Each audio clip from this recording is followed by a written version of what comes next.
Now, before I really get into the review, I think it's important to say that it's very easy to walk into this movie ready to tear it to shreds, thinking it's going to be the worst abomination of a film that's ever made in the history of humanity, or at least in 2019. And I wouldn't blame you if you thought that. These trailers for this movie look terrifying. The CGI and the concept and the whole idea of this Cats movie, the fact that it's based on a Broadway play that really isn't critically well received, although it is a very famous Broadway play and it's very successful, it just seems like a weird IP to turn into a movie. And all those complaints, all those things that people are saying is completely valid. But I think I went into this movie really expecting nothing, but also not thinking that the movie needs to hit all these bars, thinking that, okay, I'm going to this movie with zero expectations, with an open mind, thinking that maybe this movie can be something special. Let's take away all the fan reactions that happen online, take all that out of this movie and just watch it as a movie. And let me tell you guys, this movie really surprised me in a way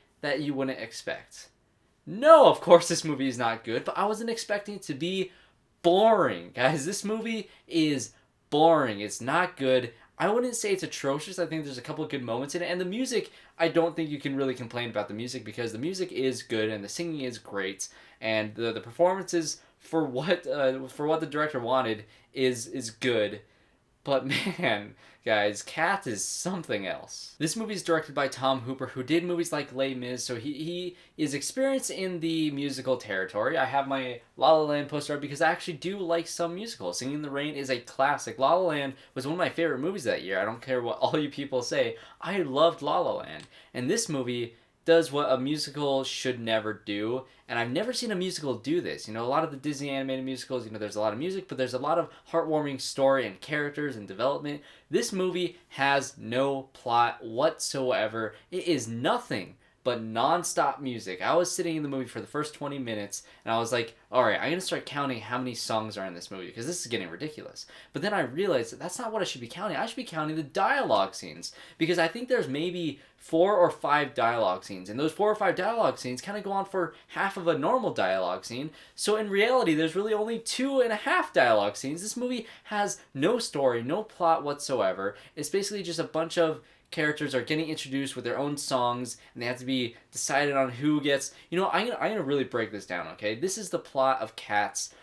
I guess mild spoilers, but you guys aren't going to see Cats. You're here to hear me tear this movie apart, and, you know, I'm going to start doing that here because the plot and the premise of this movie is very bizarre. So essentially, it is a cult of cats that this female cat is being introduced to this world, and they're introducing themselves, and the premise of this movie is they have to go to this ball where then the main leader cat is going to decide who will go on to another life, and I guess they have 9 lives, and if you're chosen, then you go on to your next of your 9 lives, and it's basically a cult of cats trying to pick somebody to sacrifice to the higher cat gods into their next life, and it's a very, very bizarre premise. Maybe I'm thinking way too much into this, but it is very bizarre. And like I said, the problem is this movie is boring, which I really was not expecting this movie of all movies to be boring. I thought at least, in the very least, I'll be entertained by the bizarre and weird stuff in this movie. And don't get me wrong, this movie is very bizarre and weird.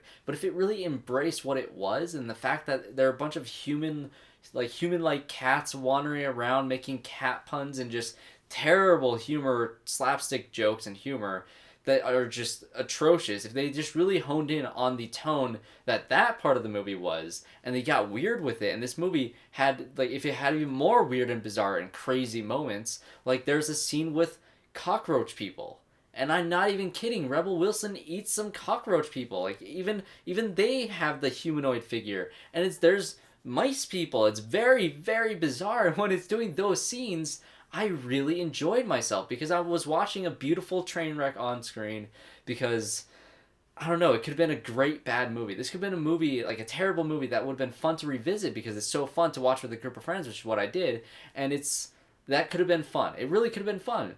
But the fact that this movie takes itself so deadly seriously, and there's so many scenes with them trying to hammer in a message, like the ending of the movie is really like, somebody turns to the camera and starts explaining the message of the movie, or starts singing the message of the movie, and it's just let us just, you know, just let the movie end. Like, I get the premise, I get the message, I get it, because there's so many scenes where it just zooms on a character's face as they're singing, and they're doing a great job. The performance is great, but you kind of space out because this is so repetitive. This happens with so many different characters, and it's just unending, and it just doesn't stop. This movie just does not stop singing. There's so much music in the movie, and it gets tiring, it gets exhausting. And for me, at least, for musicals and for music in general, I have a hard time concentrating in order to listen to the lyrics and really get into what they're singing about. I just like hearing the music. I listen to movie scores because there's no lyrics whatsoever, and it's just beautiful music that is composed by amazing composers like John Williams and Hans Zimmer and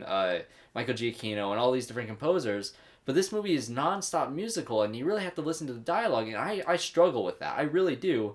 And so this movie became exhausting, became boring.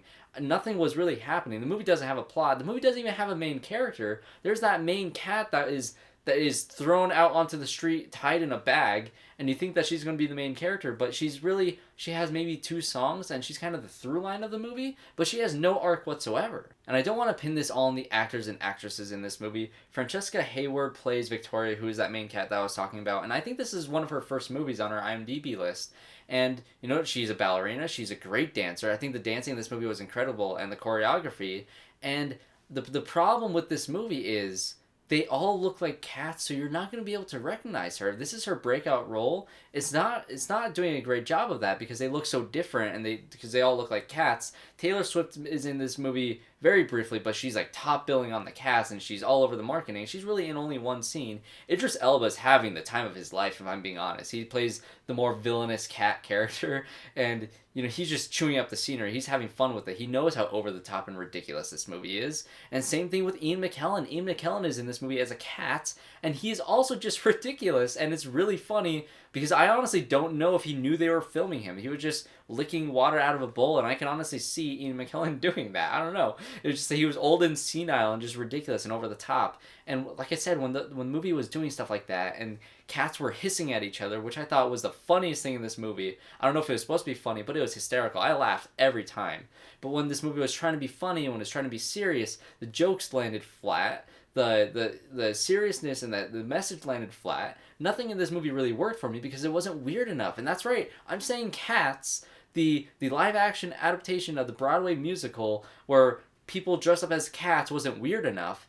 That's saying something. And one more thing before I go, this whole Cats thing really started with the CGI and with the looks of things, and I will defend to the end of the earth that this movie visually looks stunning. I think that the CGI and the visuals of this movie and the way that the cats look and the fur technology that they were talking about, I think it really worked out and it really paid off. I think this movie is visually stunning besides maybe 1 or 2 shots where things just, they're all in a CGI environment, they're on green screen, but when they're in physical locations, like the set dressers and the set designers all did an incredible job, and the CGI artists, the visual effects artists, worked day and night to get this to look as good as it does, and I think it looks visually incredible. However, you're turning people into cats, and it begs so many questions. Like, if the mice people are like humanoid mouses, and then the cockroaches are also humanoid, and the cats are humanoid, does that mean that people are like cats? Can you imagine human cats, like humans with the proportions of cats walking around? Is that how they are? Are dogs the same way when they, you know, badmouth dogs throughout the entire movie pretty much? And like, if this movie is supposed to be like, oh, respect cats, well, you're trashing dogs the entire movie. So what's their message? What is this movie really going for? What's this world? I really want to dig into and do a full analysis video on this world if I were to buy it and really pick it apart. But I'm not going to buy this movie. You guys shouldn't buy this movie. I do think this movie has an audience for people who love musicals, but I don't think this movie's going to reach that many people because either people are going to be embarrassed to watch the movie, or people are going to, you know, go watch it because they love the Broadway show or they love musicals, or there's going to be the furries who torrent this movie online just so they can watch it without being seen in the theater watching it. So, I don't know, this movie's probably not going to be a commercial success, especially because Star Wars is coming out. I only saw this because I got to see it a little bit early. That's it. This movie was not good. There are a few saving graces. There's one scene with the magic cat that I thought was great. I think that's the only character with any character development within their own song. And besides the weird stuff that I did enjoy, this movie was just boring. And that's the most disappointing aspect of this movie because I really wasn't expecting that. and it really took me off guard. So that's my review for Cats, guys. If you guys subscribe to the channel, I will have The Rise of Skywalker Star Wars review coming out tomorrow. Oh boy, we're seeing it tomorrow. I can't wait. I know some of the fan reactions and online fandom stuff is all getting out of whack once again, and I can't be bothered. I might make a video on Star Wars fandom in a few weeks here, but we're seeing Star Wars tomorrow. Let's just get excited. Thanks guys for watching. Subscribe to the channel, leave a like, comment below what you thought of Cats, and I'll see you all in my next one.